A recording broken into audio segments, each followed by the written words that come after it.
안녕하십니까. 2024년 제4기 안식학교 교과 주제로 살펴보는 요한복음 해설로 진행하는 김상래 교수의 성경 강좌에 오신 구독자님들과 애청자님들을 진심으로 환영합니다.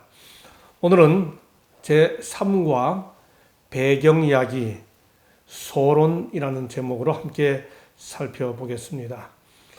이제 오늘의 주제를, 이번 주의 주제를 이해하기 위해 조금 보충 설명이 필요합니다. 그것을 위해 요한복음 전체 구조를 좀 이해해야 합니다. 요한복음은 모두 21장으로 되어 있죠. 그 중에 제1장이 프롤로그, 서론이고 21장이 에필로그, 결론입니다. 그래서 이 21개 장 중에 2장부터 20장까지 구성되어 있는데 2장부터 20장까지가 크게 두 부분으로 나뉘어집니다. 2장부터 12장을 흔히 표적의 책이라고 부릅니다. 그 다음 13장부터 20장까지를 영광의 책이라고 부릅니다. 2장부터 12장에는 우리가 지난 제 첫 번째 주와 두 번째 주 1, 2과에서 공부했던 7개의 표적이 기록되어 있습니다. 흔히 이적이라고도 하고 흔히 기적이라고도 합니다만 성경적 의미 세메이온이라고 하는 헬라어 단어를 정확히 번역하면 표적입니다. 어떤 의미에서요? 그저 놀라운 어떤 사건이다 해서 이적이나 기적이 아니고 예수께서 메시아가 되시는 것을 나타내는 표를 나타내는 것이다. 그래서 표적이라고 번역하는 것이 정확하죠. 여기 7개의 표적이 있습니다. 우리가 첫째 주에 3개의 표적, the signs that point the way, 그 길이신 예수를 가리키는 표적들 3개를 살펴봤고, 둘째 주에 신성의 증거들이라고 하는 제목으로 교과책은 3개입니다만 제가 4개의 물 위를 걸으시는 사건까지 포함해서 4개의 표적에 대해서 말씀을 드린 바가 있습니다. 신성의 증거들이라고 번역됐습니다만 신성을 나타내는 4개의 표적들, 그렇게 이해하는 것이 맞습니다. 그리고 우리가 지난주에 둘째 주에 바로 내가 생명의 떡이다 라고 하는 말씀과 함께 요한복음의 7개의 자기 선언, 예수님의 자기 선언이 에고에임이 내가 뭐뭐이다 라고 하는 7개의 자기 선언을 살펴봤죠. 그러니까 지금 우리가 공부하고 있는 제4기 요한복음 교과는 어쩌면 2장부터 12장에 기록되어 있는 이 7대 표적과 7대 선언을 먼저 1, 2과에 공부하고 그리고 이제 제 3과에서 요한복음 1장 그러니까 서론으로 이렇게 돌아가서 다시 살펴보는 그런 구도로 이 제4기 요한복음을 공부하고 있습니다. 이 교과 저자 두 분이 그렇게 이 교과를 구성했습니다. 그래서 이 표대로 2장부터 12장에 7대 표적, 7대 선언이 나와 있다 하는 사실을 우리가 그렇게 공부했다는 사실을 알고 이제 제 3과에서 요한복음 1장을 살펴보겠습니다. 이 요한복음 1장 1절로 18절은 대단히 중요하고 너무나 유명합니다. 흔히 이 부분을 가리켜 로고스 찬송 시라고도 표현하고 로고스 찬송 노래라고도 시가 노래라고도 표현합니다.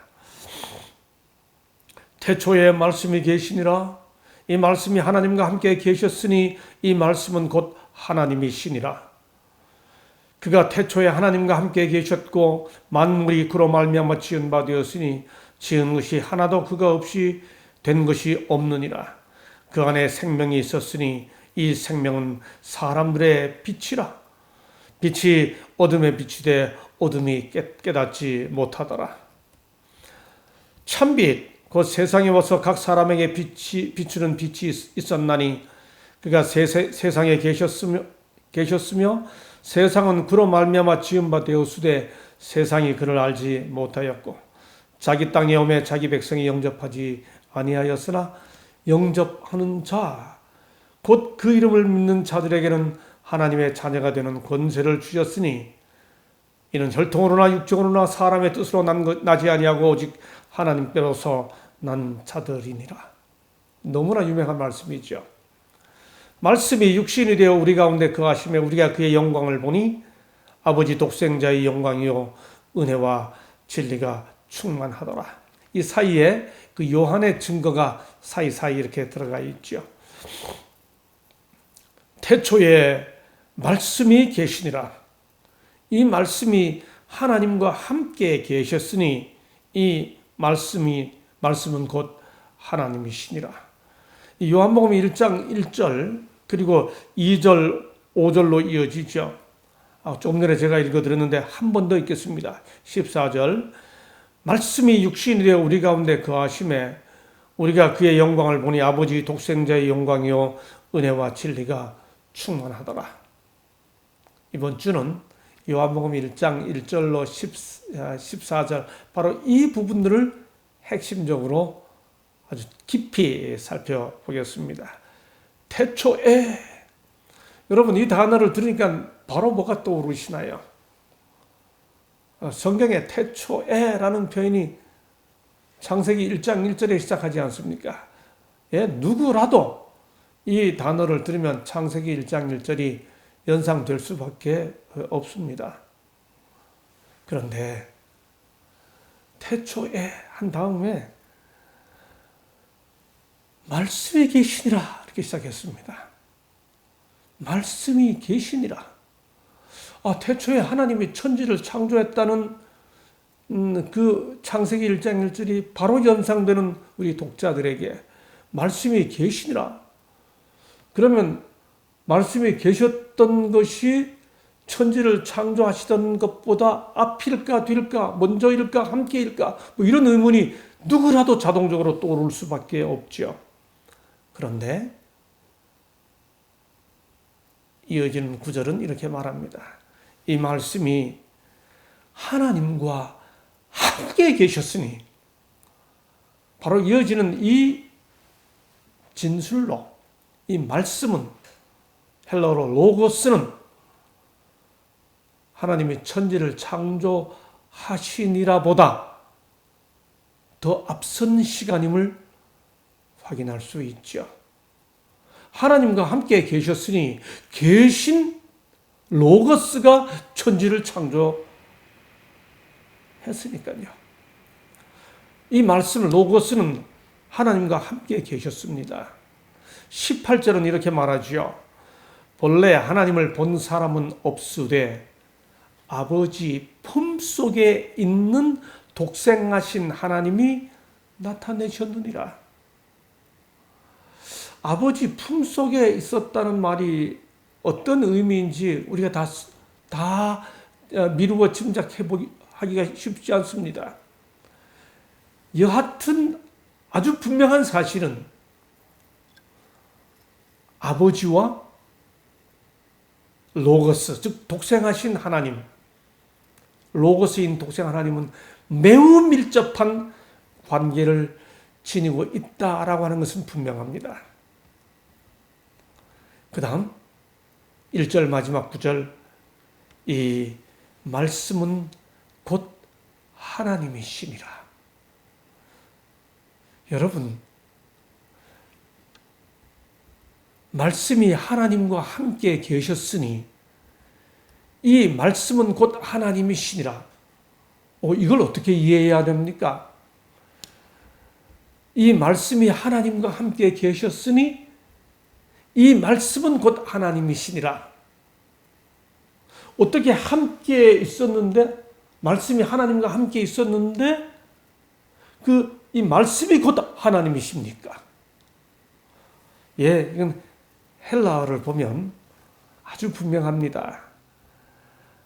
우리 헬라어를 모르는 독자님들이 많으시겠지만 이해를 정확히 하기 위해 제가 헬라어를 읽고 소개해 드리는 걸 인내하면서 들어주시기 바랍니다. NRK, 태초에 에인 호로고스. 여기 앞에 오자처럼 이렇게 거꾸로 해놓은 걸 호노고스라고 합니다. 그 호가 너입니다. 너, 정관사입니다. 말씀이 계시니라. 그 다음 카이 호로고스. 그 말씀이 에인 프로스. 프로스 톤 세온. 이게 톤 할 때 이 톤이 바로 정관사입니다. 하나님과 함께 계시니라. 프로스, 하나님과 함께 에인 계시니라. 그 다음 마지막 문장 카이 세오스 에인 홀로거스. 홀로거스, 말씀이 세오스. 여러분 여기서 주목해 주십시오. 세온 앞에 톤이 있죠. 로고스 앞에 호가 있죠. 그래서 홀로거스, 바로 그 말씀이 세오스 했는데 세오스 앞에 관사가 없습니다. 그냥 세오스입니다. 무슨 뜻이죠? 이 말씀이 이 하나님이니라, 이런 게 아니고 이 말씀이 곧 신성이니라, 하나님이라. 아버지 하나님이 아니고 말씀이 함께 있었던 그 하나님이 아니고 말씀이 곧 하나님이라. 헬라어 원어를 보면 너무 분명하죠. 그러니까 하나님 그분이 계시고 말씀도 하나님이시다. 그럽니다. 시대의 소망 19쪽에 보면 영원한 시대로부터 주 예수 그리스도는 아버지와 일체이셨다. 그분은 하나님의 형상이요 하나님의 위대하심과 위엄하심의 모습이며 그의 영광의 광채이셨다. 요한복음 1장 2절로 3절에 보면 그가 태초에 하나님과 함께 계셨고, 다시 한번 반복하고 그 다음에 이렇게 말하죠. 만물이 그로 말미암아 지은 바 되었으니, NRK, 태초에 라는 말을 듣는 순간 하나님이 천지를 창조한 그때 라는 생각이 드는 독자들을 위해 그가 태초에 하나님과 함께 계셨고, 그 다음 2절에서 바로 설명합니다. 만물이 그로 말미암아 지은 바 되었으니, 태초에 하나님과 함께 계셨고 말씀이 하나님과 함께 태초에 천지를 창조했습니다. 그로 말미암아 지은 바 되었으니 지은 것이 하나도 그가 없이는 된 것이 없느니라. 그래서 가래뽑은 기별 1권 247쪽은 이렇게 말합니다. 그가 만물을 창조하셨다면 만물이 있기 이전에 존재하신 것이 틀림없다. 이 문제에 관하여 하신 모든 말씀은 너무나 결정적이어서 아무도 의심할 필요가 없다.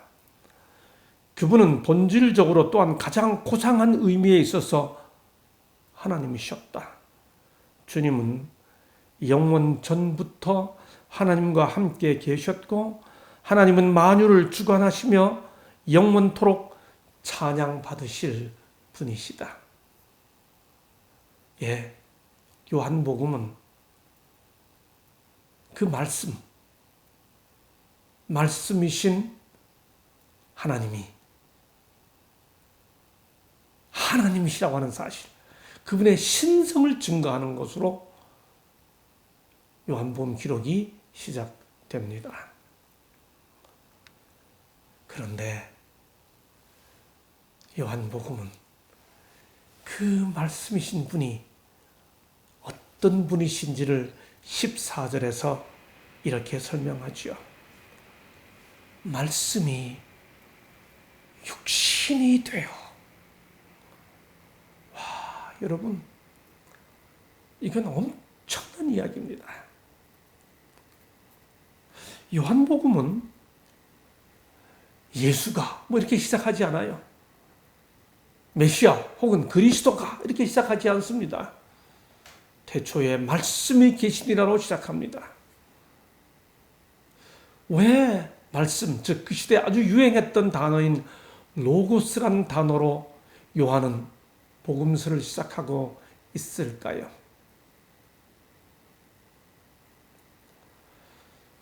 사실 그 시대는 우리가 잘 아는 대로 로마 지배 시대였죠. 로마는 기본적으로 그리스 사상과 문화를 이어받은 제국이죠. 그 그리스 로마 문화, 소위 그레코 로망 사상과 문화가 이 세계에 끼친 영향은 압도적입니다. 그래서 역사에서는 헬레니즘과 헤브라이즘 이 두 가지가 인류를 지배한 두 핵심 사상이라고 말하지 않습니까? 그 시절에 그 로마의 지배가 그 영향이 압도적으로 세상에 끼치고 있던 바로 그 시절에 헬레니즘, 그레코 로망 사상에 의해 로고스라는 단어는 철학적 지배 원리였습니다. 그 시대의 철학적 로고스는 로고스란 단어를 사람들이 들으면 우주의 이상적인 어떤 구조라든지 논리와 이성의 그 개념으로서 로고스를 말하지요. 여러분, 우리 교과책이 바로 그 시대의 로고스라는 개념을 이렇게 설명합니다. 플라톤의 이데아 세계, 즉 절대적이고 완전한 천상의 불변의 세계와 현상 세계, 즉 썩어지고 변화하는 불완전한 세계를 연결하는 추상적인 매개체. 아이고, 벌써 어려우시죠? 복잡하죠? 그 시대에 로고스란 단어를 들으면 그 시대를 지배하던 철학이 있었습니다. 이 철학이 특별히 그 플라톤의 이데아 세계, 플라톤의 세계는 흔히 이중세계라고 말합니다. 보시는 대로 플라톤은 세계가 이데아의 세계와 현상계를 구분했습니다. 이데아 세계라는 게 뭐냐? 이데아 세계가 참된 존재고 진리의 세계이고 알의 세계이고 참된 인식의 세계이고 이 이데아 세계가 영원 불멸의 세계고 정신의 세계입니다.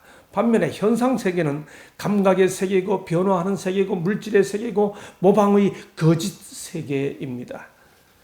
이 사이를 매개하는, 중개하는 게 로고스라는 거죠. 여러분이 플라톤의 이 세계관을 나타내주는 유명한 그림입니다. 오늘 이거 설명하는데 제가 많은 시간을 보내지 않겠습니다. 여기 보면 한 사람이 앉아있죠. 그 사람을 가로막고 있는 벽이 있습니다.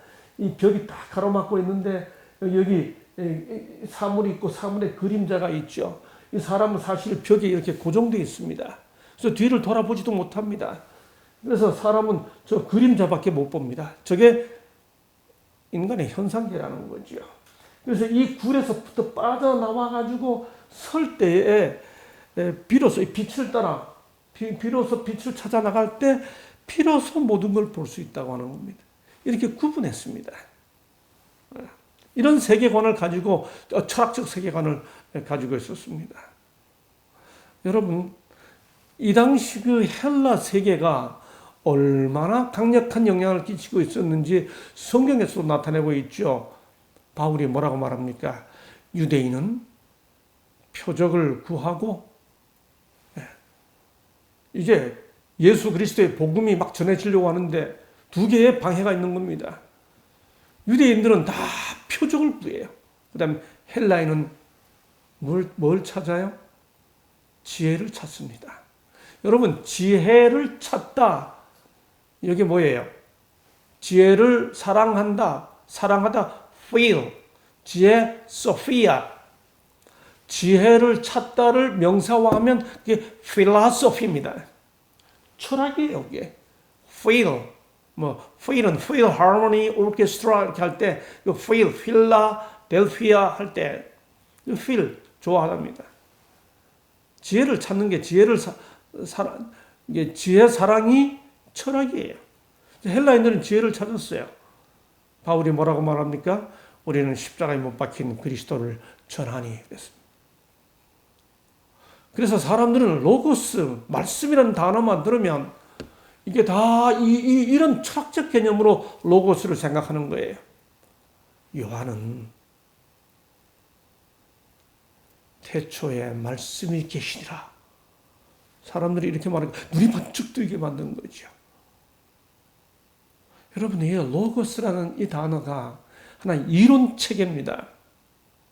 이게 현대 학문에도 그대로 녹아 있습니다. 여러분, 이 로고스라는 단어를 영어 철자로 바꾼 게 로지예요. 이 로지, 로고스가 붙은 학문 영역이 이렇게 많습니다. 예, 고고학, 아키올로지, 여기 이콜로지, 생태학, 로지 다 붙었잖아요, 그렇죠? 에피스티몰로지, 인식론, 여기 얼마나 많습니까? 호모로지, 상동 관계를 나타내 주지 않습니까? 에크세올로지, 이게 어류학입니다. 메소올로지, 신화, 메소돌로지, 방법론, 이것뿐입니까? 보세요. 이렇게 많습니다. 그렇죠? 페올리올로지, 유물학, 패솔로지, 병리학, 페놀로지, 여기 베드로에다가 로고스를 붙이면 페트롤로지 하면 베드로 바이 아닙니까? 암석학 바이 연구하는 겁니다. 그렇죠? 여기 소시올로지, 사회학, 토탈로지 똑같은 말을 반복하는 건 타이폴로지, 심지어 theology. 이게 로고스가 붙은 게 이렇게 수많은 이론의 근거가 됐습니다. 그래서 로고스 벌써 복잡해지셨어요?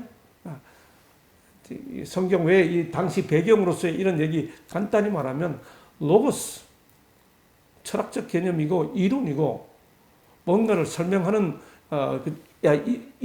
이론 체계인데 그게 현대까지 이렇게 그 로고스가 로지가 돼서 이렇게 수많은 그 이론을 지배하는 그 어원이 됐습니다. 그런데 요한은 지금 바로 그 로고스를 사용하면서 전혀 다른 정의를 쓰고 있는 겁니다. 아주 막연하고 초월적이고 추상적이고 복잡한 그런 개념이 아니고 이 로고스는 어떤 로고스냐? 말씀이 육신이 되어, 이건 이론 체계가 아니에요. 살아있는 육신이 되어, 그 다음 우리 가운데 거하심에, 이 로고스는 하나의 이론 체계가 아니고 하나의 인격체라는 겁니다. 육신이 되어 우리 가운데 거하시는, 여기 거하심에라는 말이 스케이노라고 하는데 이 스케이노라는 이 단어가 천막을 치다라는 단어입니다. 바로 출애굽기 25장 8절에 내가 그들 중에 거할 성소할 때 거하다는 그 히브리어로 샤칸하고 동기어입니다. 같은 뜻입니다. 샤칸, 헬라 히브리어의 샤칸, 헬라의 스케이노. 하나님께서 사람 가운데 거하시기 위해 성소로 오신 것처럼 우리 가운데 거하시기 위해 인격으로 오신 로고스. 여러분, 그래서 복음의 로고스는 이론 로고스가 아닙니다. 이 기독교의 로고스는 예수 그리스도를 말씀이 육신이 되어 태초에 로고스가 계신다. 이 로고스가 육신이 되어 우리 가운데 거하심에 라고 말할 때 이건 인격 로고스입니다. 우리 가운데 거하시는 육신이 되신 인격 로고스입니다. 이 인격 로고스를 믿는 받아들인 그 믿음은 이걸 뭐라고 표현하는가 하면 신앙이라고 합니다. 그런데 이 이론을 받아들인, 이론 로고스를 받아들인 사람들은 특별히 하나의 기술적인 이론이 아니고 정신적이고 사상적인 것을 받아들인 사람들은 신념이 됩니다. 여러분, 신앙을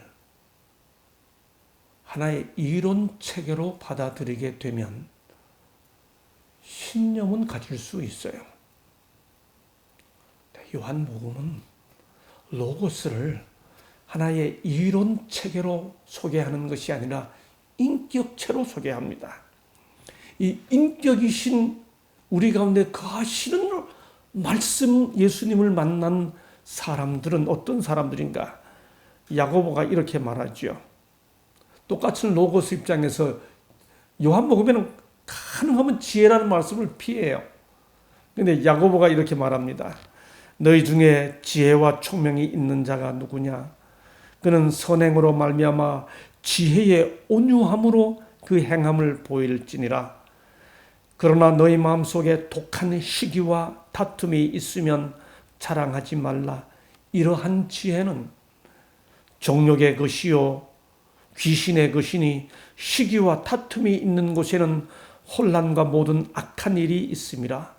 그 다음 오직 위로부터 난 지혜는 첫째 성결하고 다음에 화평하고 관용하고 양순하며 긍휼과 선한 열매가 가득하고 편견과 거짓이 없나니.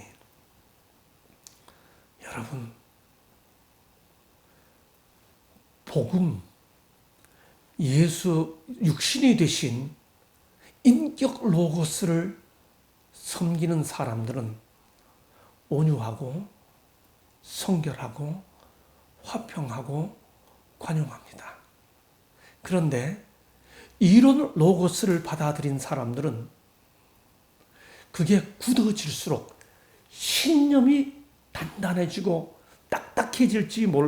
딱딱해지기 때문에 시기가 있고 다툼이 있고 분쟁이 있고 혼란이 있습니다. 기독교계에 소위 이단 감별사라는 사람들이 있습니다. 그래서 사람들을 판단하려고 합니다. 여러분, 거짓과 진리는 함께 할 수 없어요. 그러나 거짓과 진리를 구별할 때라도, 분명하게 말할 때라도 그 모습은 온유하고 성결하고 화평하고 관용하고 양순해야 합니다. 저는 언제부턴가 기독교 사상이라는 말을 합니다. 복음을 잃어버렸습니다. 사상이 투철해질 수 있어요. 기독교 사상이 투철해질 수 있는데 복음이 없을 수 있습니다. 복음 없는 기독교 사상은 또 하나의 이데올로기가 되는 거지요.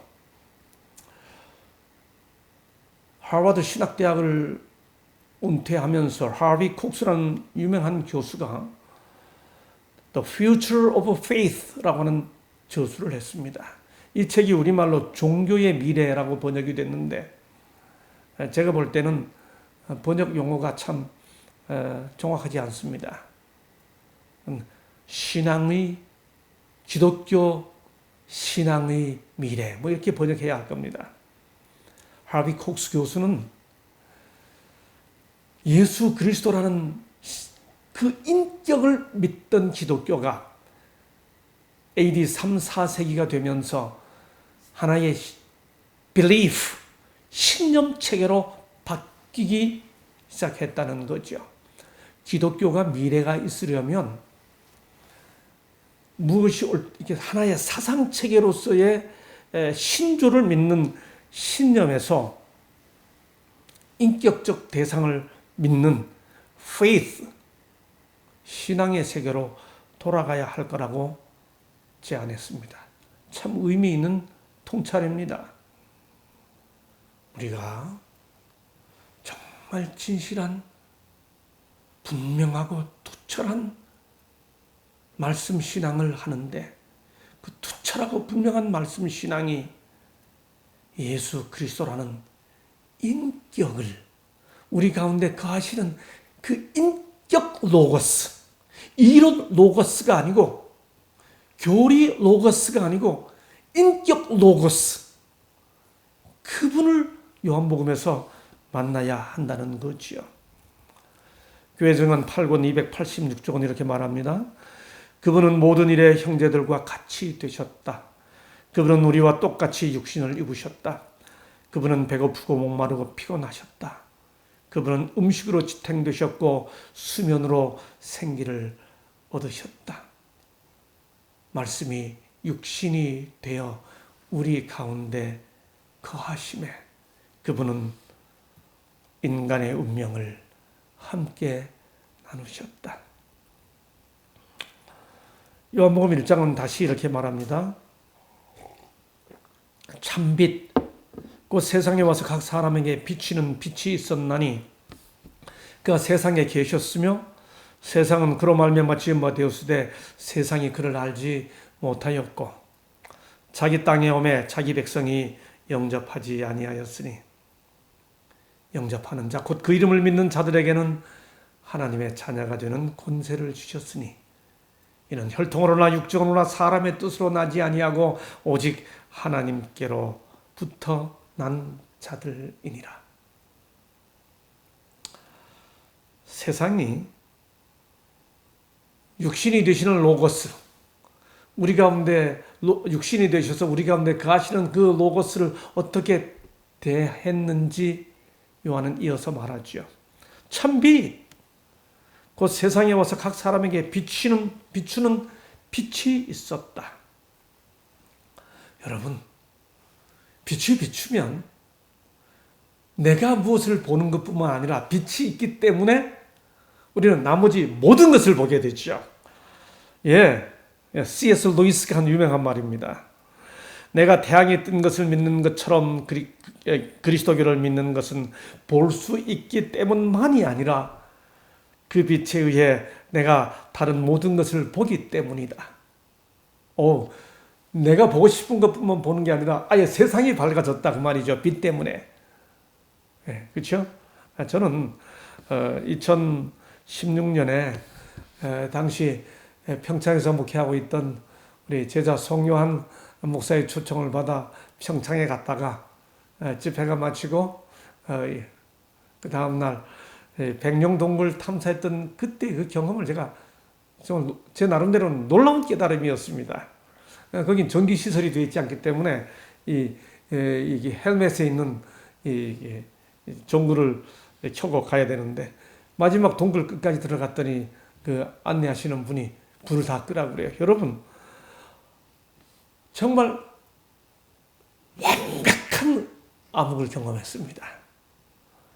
우리가 다 아무리 눈을 감아도 이렇게 하면 다 뭐가 이렇게 왔다 갔다 하지 않습니까? 아무리 눈을 꼭 감아도 이렇게 빛이 있는 데서는 이렇게 흔들면 빛이 흔들리는 모습이 느껴지죠. 여러분, 그런데 그때 그 동굴에서 정말 눈이 아무 소용없다는 사실을 깨달았습니다. 빛이 하나도 없으면 눈이 아무 소용없었습니다. 저는 그날 정말 충격처럼 깨달았습니다. 눈이 있어 무엇을 보는 게 아니고 빛이 있어 무엇을 보는구나. 눈을 뜨기 전에 빛이 있어야 우리가 뭘 보는구나. 빛이 없으면 눈을 떠도 아무 소용이 없구나. 저는 그게 그날 정말 놀라운 깨달음이었습니다. 그래서 인간이 뭔가를 깨달음의 눈을 갖기 전에 눈을 떠야 한다 그러잖아요. 이게 상징적 의미로. 각성, 이렇게 하고, 자각, 이렇게 하지 않습니까? 그런데 눈을 뜨는 것보다 빛이 먼저 있어야 합니다. 눈을 떠도 빛이 없으면 소용이 없어요. 하나님이 빛이 있으라 하셨습니다. 그렇죠? 어두운데 빛이 비치리라 하시던 하나님께서 예수 그리스도의 얼굴에 있는 하나님의 영광을 아는 빛을 우리 마음에 비치셨습니다. 빛이 우리에게 먼저 왔습니다. 이 빛을 영접하면 보게 됩니다. 영접하는 자, 곧 그 이름을 믿는 자들에게는 하나님의 자녀가 되는 권세를 주셨으니 이는 혈통으로나 육정으로나 사람의 뜻으로 나지 아니하고 이 사람의 뜻할 때 이 사람이 남자 여자를 다 가리키는 통칭하는 안트로포스가 아니고 남자를 가리키는 아네이르입니다. 더 정확히 표현하면 남자의 뜻으로 나지 아니하고 예수 그리스도는 여자의 후손이죠. 남자의 뜻으로 나지 아니하고 오직 하나님께로부터 난 자들이니라. 이게 요한복음의 서론입니다. 요한복음 결론에서 20장에서 예수께서 하나님의 아들 그리스도이심을 믿게 하려 하며, 영접하는 자는 하나님의 자녀가 되는 권세를 줬다고 요한복음 서론에서 말하고, 요한복음이 마치면서 예수께서 하나님의 아들 그리스도이심을 믿게 하려 함이라고 결론에서 이야기하죠. 산상복음 19쪽, 구주 예수님이 죄로 죽어가는 세상의 암흑을 비춰줄 수 있는 유일한 빛이시다. 빛 때문에 내가 본 것뿐만 아니라 빛 때문에 세상을 우리가 함께 보게 된 것입니다. 이 모든 것을 빛이 있어 우리가 보게 된 것이죠. 그런데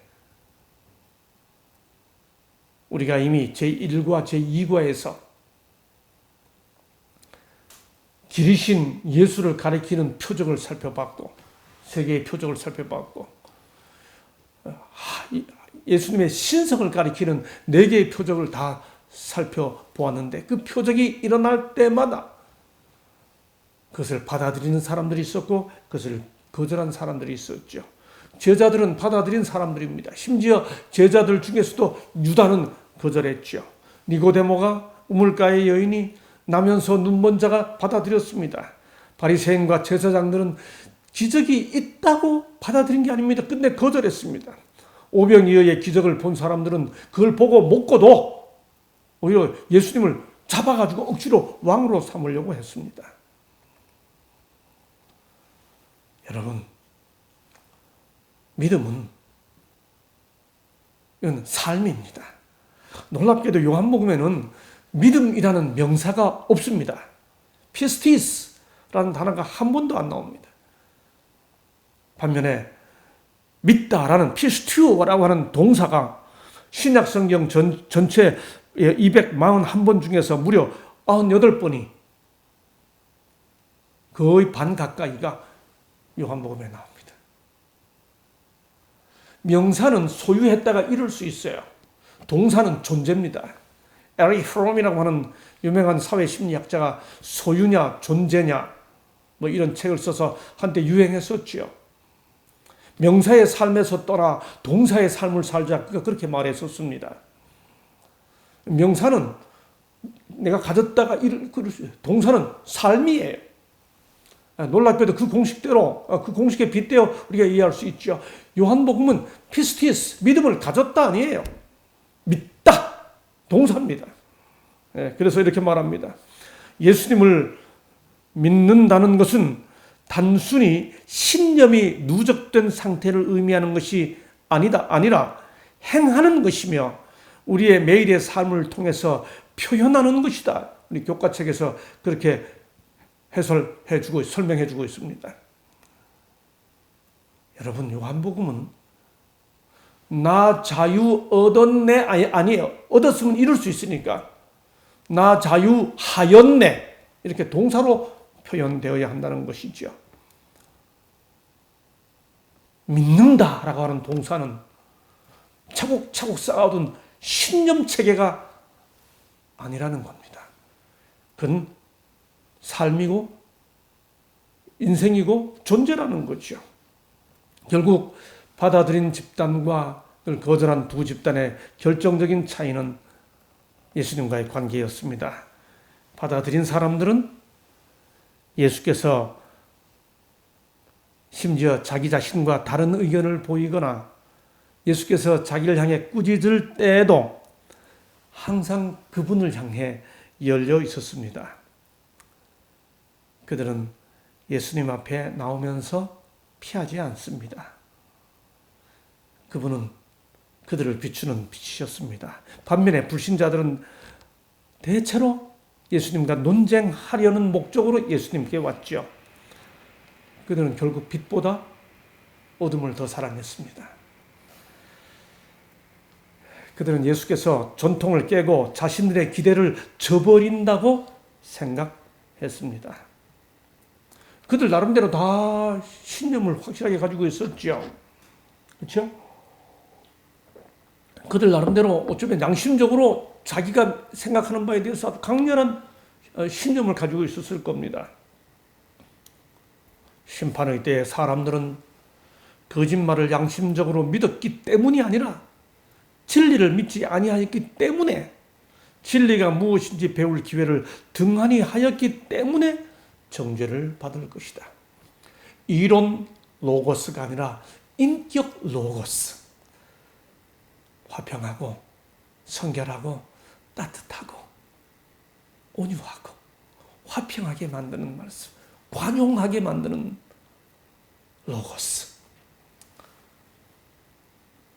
여러분, 제 나름 가지고 있는 복음에 대한 이해는 참 간단합니다. 복음을 믿는 사람은 어찌됐든 간 사람에게 따뜻합니다. 그런데 신념, 다시 말해 일종의 종교적 이데올로기에 대한 확신을 가진 사람은, 확신만 가진 사람은 사람에게 따뜻하지 않습니다. 예, 14절입니다. 요한은 로고스 찬송시에서 로고스의 절정을 이렇게 말하죠. 말씀이 육신이 되어 우리 가운데 거하심에 우리가 그의 영광을 보니, 아버지 독생자의 영광이요 은혜와 진리가 충만하더라. 영광을 보니, 영광, 독사라고 합니다. 헬라어로 독사하죠. 영화롭게 하다. 요한복음에는 영광이라는 이 단어와 영화롭게 하다, 독사하죠라고 하는 이 단어가 인간으로부터 영광을 받는 것에도, 또 하나님을 영화롭게 하는 것에도 다 사용됩니다. 특별히 예수님을 영화롭게 한다는 개념은 계속해서 그분의 죽음의 시간과 연결됩니다. 요한복음 2장 4절, 7장 30절, 8장 20절, 12장 23절로 27절, 13장 1절, 16장 32절, 17장은 유명하죠? 예수님의 중보 기도입니다. 한 대표 구절만 찾아볼까요? 요한복음 17장 중보 기도에 나타나는 장면이죠. 예수께서 이 말씀을 하시고 눈을 들어 하늘을 우러러 이르시되 아버지여 때가 이르렀사오니 아들을 영화롭게 하사 아들로 아버지를 영화롭게 하옵소서. 아버지께서 내게 하라고 주신 일을 내가 이루어 아버지를 이 세상에서 영화롭게 하였사오니 아버지여 창세전에 내가 아버지와 함께 가졌던 영화로서 지금도 아버지와 함께 나를 영화롭게 하옵소서. 예, 예수님의 영광은 하나님의 뜻을 이루는 그분의 시간, 십자가를 향해 있습니다. 여러분, 십자가를 딱 요약하면 뭔가요? 네? 십자가는 뭐죠? 많이 설명할 수 있습니다만 십자가는 은혜와 진리, 사랑과 공의가 함께 만난다고 그러잖아요. 사랑과 공의가 입맞춘다. 은혜와 진리가 입맞춘다 그러잖아요. 네. 시대의 소망 624쪽. 희생의 십자가를 예수님과 같이 지는 자들은 모두 그분의 영광을 나누어 가지게 될 것이다. 그래서 말씀이 육신이 되어 우리 가운데 거하시는 그 로고스의 결론이 뭡니까? 그 로고스는 영광이 있습니다. 그 영광의 실체가 십자가입니다. 십자가는 사랑과 공의가 입맞춘 거죠. 사랑, 은혜, 공의, 진리. 그렇죠? 놀랍게도 1장 14절은 이렇게 말합니다. 말씀이 육신이 되어 우리 가운데 거하심에 우리가 그의 영광을 보니 아버지의 독생자의 영광이요 은혜와 진리가 충만하더라. 우리 모두가 정녕 이 인격 로고스를 그저 단순하게 이름 로고스가 아니라 저 철학의 이름 로고스가 아니라 로지 잘난 척하게 만들고 교만하게 만들고 다투게 만들고 시기하게 만들고 분쟁하게 만드는 그 이름 로고스가 아니라 성결하고 화평하게 하고 관용하게 만들고 그리고 십자가를 이끌어서 마침내 영광을 성취하게 하고 은혜와 진리가 충만한 인격 로고스 그 예수 그리스도 그 말씀 하나님 그분을 모신 우리 모두가 되기를 다시 한번 결심하게 되기를 소망하면서 오늘 교과는 여기서 마치겠습니다. 감사합니다.